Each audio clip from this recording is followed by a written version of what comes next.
కర్నూలు జిల్లాలో BC హాస్టళ్లు, residential స్కూళ్ల అభివృద్ధికి MP lands నిధుల నుంచి ₹1 కోటి మంజూరు చేసిన ఎంపీ బత్తిపాటి నాగరాజుకు రాష్ట్ర బీసీ సంక్షేమ, ఈడబ్ల్యూఎస్ సంక్షేమ, చేనేత మరియు జౌళి శాఖ మంత్రులు సవిత ధన్యవాదాలు తెలిపారు. మొదటిసారి ఎంపీ అయిన తర్వాత ఎంపీ నిధులతో ఒక పక్క వీవర్శాలకు కూడా నాగరాజ్ ఎంపీ పార్లమెంట్ సభ్యులు నాగరాజ్ గారు ₹1 కోటి విరాళం ప్రకటించారు.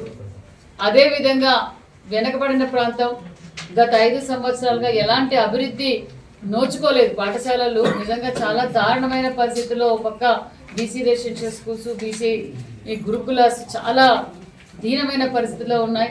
నేను అడగగానే సోదరా మన బీసీ బిడ్డలు ఇబ్బంది పడుతున్నారు, మరి మీ పార్లమెంటు నిధులలో ₹1 కోటి కేటాయించండి అని అడగగానే అసలు ఆలోచన కూడా లేకుండా అక్క మా పార్లమెంట్లో ఉన్న బీసీ బిడ్డల కోసం నేను ₹1 కోటి నిధులు, ఇంకా అమౌంట్ కూడా అడగలేదు, ₹1 కోటి నిధులు కేటాయించినందుకు కూడా మా బీసీ వెల్ఫేర్ తరఫున కూడా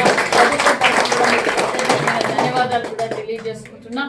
ఎందుకంటే గత 5 సంవత్సరాలుగా నా బీసీలను ఓటేయించుకున్నారే తప్ప బీసీ బిడ్డలు చదువుతున్న పాఠశాలలకు కనీసం బల్బు పోతే బల్బు కూడా మార్చలేదు, నీళ్లు రన్నింగ్ వాటర్ లేవు, బాత్రూముల పరిస్థితి హీనాధీనంగా ఉన్నాయి. అసలు ఎలా ఉన్నాయంటే చూస్తే బీసీ బిడ్డల్ని చూస్తుంటే చాలా బాధ అనిపించింది. అలాంటి సమయంలో మీరు కూడా చాలా బాధ్యతగా ఒక బీసీ బిడ్డగా, బీసీ ఎంపీగా మీరు నిధులు కేటాయించినందుకు మరొకసారి మీకు ధన్యవాదాలు తెలియజేస్తున్నాను.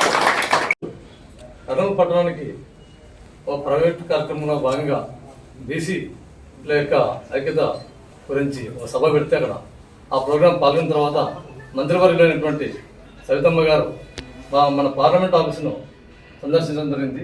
అందులో భాగంగా మేడం గారికి మా ఆఫీస్ మొట్టమొదటిసారి కర్నూలు జిల్లాకు వచ్చినందుకు ధన్యవాదాలు తెలియజేస్తూ, అదే సమయంలో ముఖ్యంగా నేను చెప్పేదంటే మా కర్నూలు పార్లమెంట్లో అత్యంత వెనుకబడినటువంటి ప్రాంతంలో ఎస్పెషల్లీ విద్య మీద ఫోకస్ చేయాలనే సంకల్పంతో బీసీ హాస్టల్స్ అయితేనే రెసిడెన్షియల్ బీసీ హాస్టల్స్ మరియు గురుకుల పాఠశాలల మీద ఎస్పెషల్లీ వీటిని అభివృద్ధి చేయాలని చెప్పేసి మా ఎంపీ ల్యాండ్స్ నిధుల నుంచి ₹1 కోటి మేడం గారి సంవత్సరంలో నేను సందర్శించబడుతున్నాను.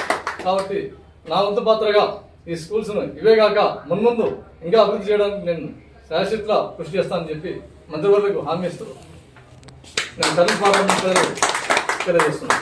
మరిన్ని అప్డేట్స్ కోసం మా ఛానల్ని సబ్స్క్రైబ్ చేయండి.